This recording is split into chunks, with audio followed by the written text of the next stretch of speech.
पहले ना है कभों के यार आई लड़कवा मेहरुआ आई अदमिया कुल यार बतावा जान खाई आते एक गल ले लेते दोबारा ले लेते तिबारो मांगते हैं। अरे का मांगते बताइबा? अरे सुना यार पहले बताइबा का जानत ना है का ले लई प्रसादी ले लई लैया रंधन वाले कौन ना पूछा थे खाली हमें घेरे हैं देखा कुल हमें मांगत हैं का करी बतावा। अरे तो का भेल हो जे ना होवे भूखल वो सेब के मांगे लाई रामदान के भगाई दे तवागे जे ना होवे भूखल वो सेब के मांगे लाई रामदान के भगाई दे तयागे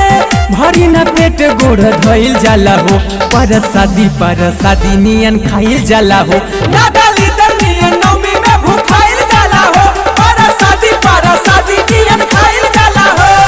जे ना होवे भूखल वो सेब के मांगे लाई रामदान के भगाई दे तयागे भरी न पेट गोड़ धइल जाला हो ना डाली नियन नौमी में भूखाइल जाला हो पर शादी नियन खाइल जाला हो। Mixed by Kanchan Raj Geeta recording studio Nevada Ambedkar नगर।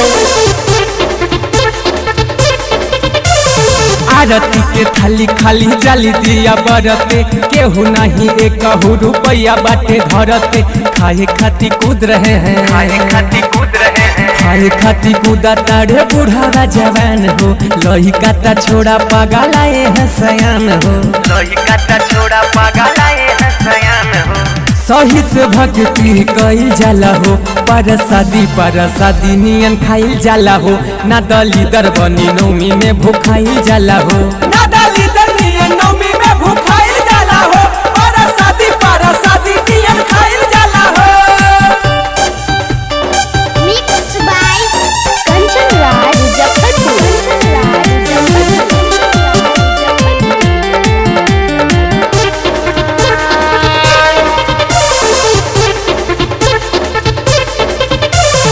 हर साल नवमी में ऐसे ही होला घरे लेके जाले लोग भरी भरी झोला यही खाती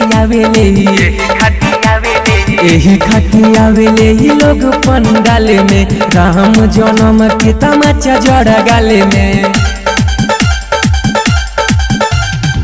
मन पे लगाओ तनी कइल जाला हो पर शादी नियन खाइल जाला हो ना दलीदर बनी नौमी में भूखाइल जाला हो ना दलीदर